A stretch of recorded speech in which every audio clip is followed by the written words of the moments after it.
University of Science and Technology in Kebbi State orders immediate closure of institution. Amnesty International asks federal government to investigate incessant abductions and attacks. On the foreign scene, world leaders agree to deal that seeks to address crisis at UN Climate Conference in Brazil. Good evening. This is news at 7 on Western Spring Television. I am Timitope Ajijolaoluwaola. The total number of victims abducted by suspected terrorists from the St. Mary's Catholic Primary and Secondary Schools, Papiri, in the Aguara local government area of Niger State has now 315 from the 227 earlier reported. Chairman of the Christian Association of Nigeria, CAN, Niger State Chapter, Mr. Reverend Bulus Yohana, who is also the Catholic Bishop of Kotangora Diocese, gave the update after a verification exercise and a final census was carried out. A breakdown of newly released data shows that 303 students and 12 teachers were affected. It said the total of pupils and students before the incident was 629, the primary having 430, and the secondary having 199 students. It also addressed the widely reported notion that the school was given a prior warning by the government through a circular, stressing that it is not true. Mr. Reverend Bulus Yohana also debunked reports that the kidnappers, other 315 students and staff, had demanded a sum of 3 billion naira before the victims can be released. In the meantime, Niger State Governor Omar Bago has ordered the closure of schools across the state following the abduction of some students and staff of St. Mary's Private Catholic Secondary School, Papiri Community in Aguara local government area. He also assured the people of Niger of the state government's unwavering commitment to securing the safe return of the abductees. Addressing journalists on Saturday after an emergency meeting with service chiefs and key stakeholders at the government house, Mina, the governor describes the incident as unfortunate and deeply saddening, noting that the state woke up to news that should never have happened. The governor called on all security agencies, civil society organizations, labor unions, religious leaders, and community stakeholders to rally together and intensify efforts toward the rescue operation. Following deliberations with stakeholders and security agencies, Governor Bago announced the closure of all private primary and secondary schools, including missionary and Islamic schools across Niger State. He disclosed the federal government, college, Mina, and other unity schools had already been shut down by the federal government. The state will further close any additional schools located in vulnerable or high-risk areas. We woke up yesterday with a very sad news of the unfortunate incidents of the kidnapping of children of the missionary school in Papiri in Aguara State, Niger State. These incidents will have been avoided. However, it's not a time for blame game. Our mission today is to see how we can rescue these children and all those that have been kidnapped in that incident. As such, we are calling on all the security agencies, civil society organizations, organized labor, clerics, to please focus on the rescue of these children. Nigeria is the only country we have, and Niger State is our state. As such, we must continue as government to protect the lives and properties of our citizens. In this decision, the stakeholders today have decided to close all schools in Niger State. Private, primary and secondary schools, missionary schools, Islamic schools, Federal Government College Mina, all federal government colleges as already enumerated by Federal Government of Nigeria. And if there are other schools that are in vulnerable areas, the state government will also close them down. All schools in Niger North will also be closed completely until further notice. So we have declared Christmas holiday for all primary and secondary schools in Niger State. Similarly, the Adamawa state government has ordered the closure of all public and private boarding schools in the state. In a statement on Saturday signed by the State Commissioner for Education and Human Development, Umar Pella, the government said the decision made by Governor Ahmadu Fintiri was aimed at preventing a repeat of the recent abductions of students in Niger and Kebbi states. Some states, including Kwara, Plateau, Katsina, and Niger, shut down schools amid rising insecurity, while Taraba State Governor Abu Kefas also directed all public and private schools to the board their students with immediate effect. And while the Federal Ministry of Education had stated that it has not issued any directive for schools across the country to shut down on November 24, 2025. The management of Abdullahi Fodio University of Science and Technology, Aliero, and Kebbi State has ordered the immediate closure of the institution, directing all staff and students to vacate the campus without delay. In an official memo issued by the Office of the Registrar and Secretary to Council, the university announced that the shutdown takes effect immediately. The directive affects all categories of students, including postgraduate, undergraduate, diploma, remedial, and IGMB students. The notice signed by Registrar Memaro Tili instructed students to leave the university premises within 1 hour of the announcement. It further warns that the institution's security division has been mandated to evacuate any student found within the hostels or other restricted areas on campus. Students residing off campus, particularly in areas such as Gedarami, were also advised to vacate their residences to avoid what the memo described as embarrassment by university security personnel. No official reason was provided for the sudden closure, and the university stated that the shutdown would remain in effect until further notice.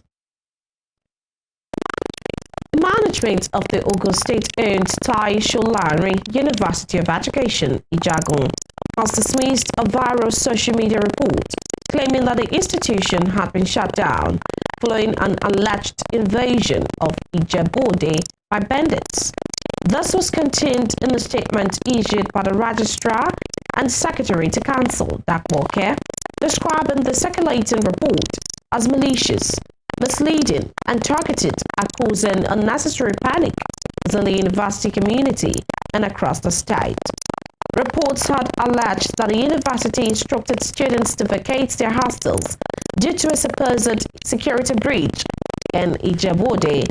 The management of the institution clarified that no such directive was issued at any time, stressing that neither Ijebode nor the university's Ijagan campus was under any form of attack.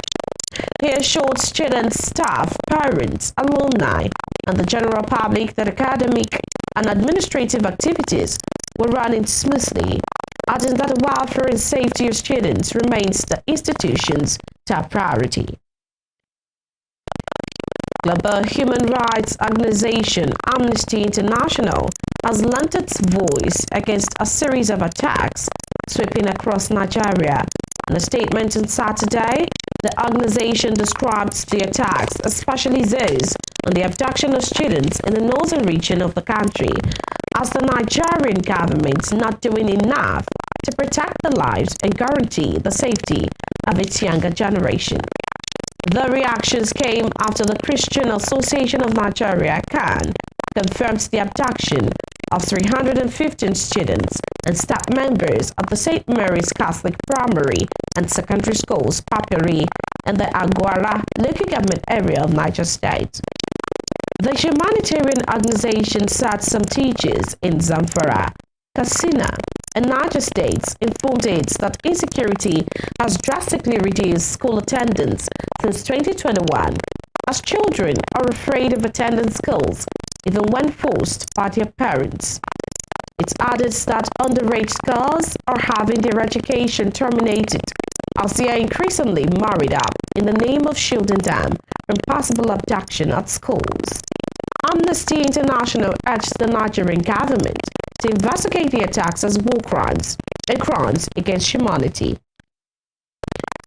The Director General of the Department of State Services, DSS, Oluwatosin Ajayi, has met with President Bola Tinubu to brief him on the country's security situation following recent abductions and attacks, especially in the northern region of the country. Special Advisor to the President on Information and Strategy, Bayo Ononuga, disclosed the meeting in a post on Saturday, noting that Ajayi met with the President at the presidential villa on Friday night. Although no further details of the briefing's outcome were provided, officials said it focused on the current security situation. The federal government has established a joint task force involving all security agencies to comb the northern region for abducted school children. Tinubu had earlier ordered the Minister of State for Defense, Bello Matawale, to relocate to Kebbi State to coordinate rescue efforts. United States President Donald Trump had offered assistance to Nigeria in addressing the resurgence of school abductions. The offer followed a meeting in Washington between U.S. Defense Secretary Pete Hegseth and Nigeria's National Security Advisor, Nuhu Ribadu. Their discussion came after the U.S. designated Nigeria a country of particular concern and Trump threatened consequences over the alleged persecution of Christians. In Borno State, Governor Babagana Zulum has declared fasting and prayer over the festering insecurity in the northeastern state. Zulum made the declaration during a statewide broadcast on Saturday, saying the move is to seek God's guidance amid the rising spate of insecurity in the state. The governor believes collective prayer and fasting can strengthen communal faith and bring relief to the state. The development follows the spate of kidnappings and banditry attacks across some states in Nigeria. Hopes and desires for a peaceful and prosperous Borno, that the future of our dear state is brighter than ever. For the past 15 years, Borno State has been in the global spotlight owing to the Boko Haram insurgency. This conflict has affected every segment of our society, displacing millions of people across all 27 local government areas and dislocating the socio-economic activities and livelihoods of our people. By the will of God, we were able to overcome those harrowing days of insurgency by uniting as one, setting aside differences of ethnicity, religion, and sectionalism. We rallied behind our armed forces and other security agencies to confront the common enemy, whose aim was to destabilize our state, the Northeast, and the nation as a whole. The relative peace attained in the state has contributed to a promising harvest for this year's farming season. Farmers have been able to cultivate their crops that is expected to sustain them for the next 1 to 2 years. The Borno State government remains committed to supporting farmers with inputs and agrochemicals. The continued support is to ensure year-round farming in order to achieve food sufficiency across the state. Despite the recent sporadic attacks, Borno State has witnessed a reasonable degree of stability. However, the unfolding situation in the state, the nation, and the globe is a matter of great concern to us. Let me commend the people of Borno State for their steadfastness and commitment to the cause of peace. This has demonstrated through relentless prayers, fasting, and continued support for our gallant troops in the front line, its brilliant jetty of hunters and vigilantes. Indeed, your resilience has been a source of inspiration and strength to me and to the entire administration. As people of faith, we believe our security strategies must be underpinned by prayers. I hereby declare Monday, 24th November 2025 as a statewide day of fasting and prayer for the restoration of peace in Borno State and the country in general. On this day, I call upon every resident of Borno State, regardless of faith, to join in prayer for the lasting peace and prosperity of our beloved state and Nigeria. Consequently, let us therefore devote ourselves to constant prayers, seeking Almighty God's mercy. I also urge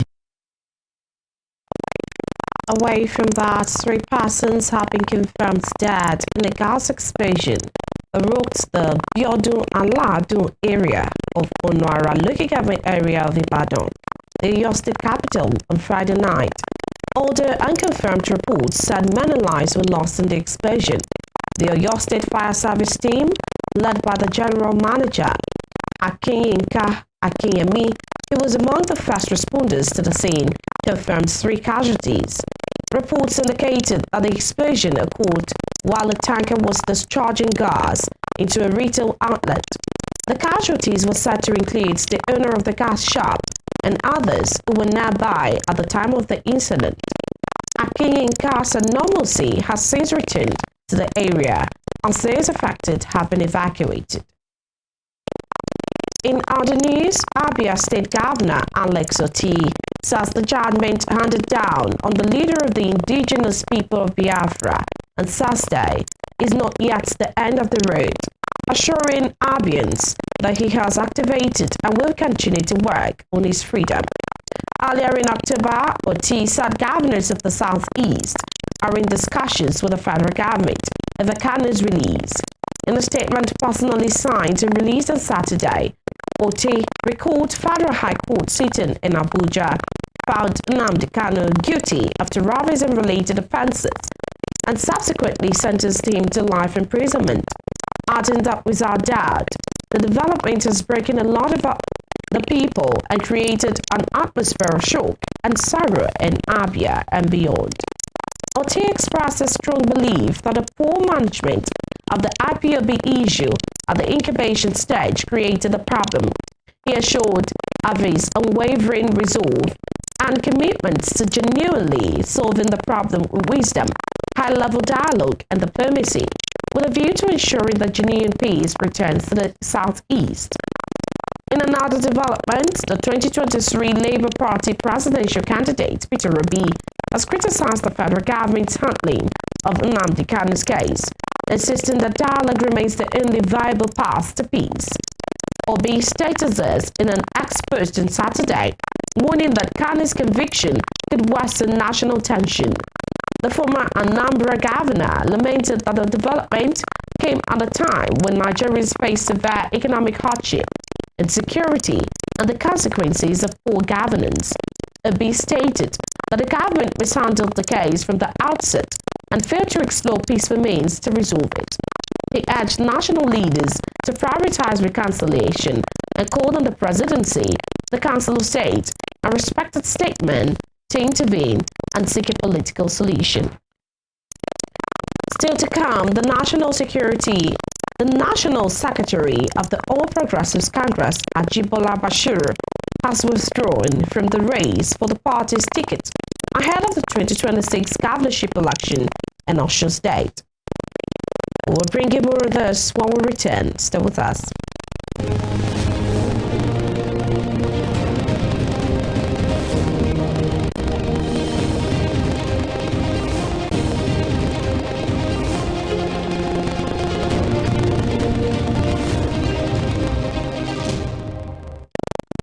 Welcome back. This is Student News at 7 on Western Spring Television.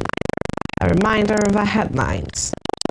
The total number of victims abducted by suspected terrorists from the St. Mary's Catholic Primary and Secondary Schools, Paperi, in the Aguara local government area of Niger State is now 315 from the 227 earlier reported.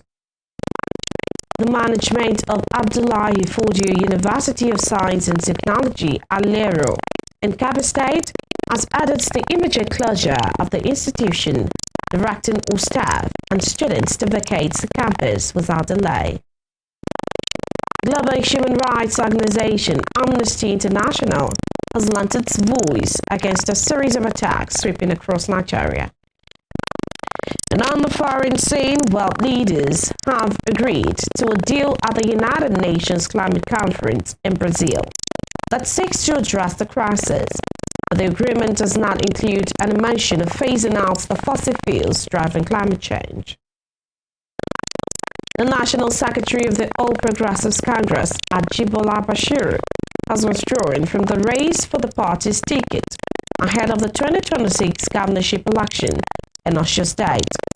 Bashir's announcement comes less than 3 weeks before the APC governorship primary scheduled for December 13. The former Senate spokesperson declared his decision in Oshogbo, the state capital, on Saturday during the inauguration of Alubarika House, the secretariat of his political movement. The APC National Secretary, who had held consultations with party leaders at ward and local government levels on his governorship ambition, told the large crowd of party members gathered in Alekunwodo that he took the step after weighing his responsibilities and engaging stakeholders.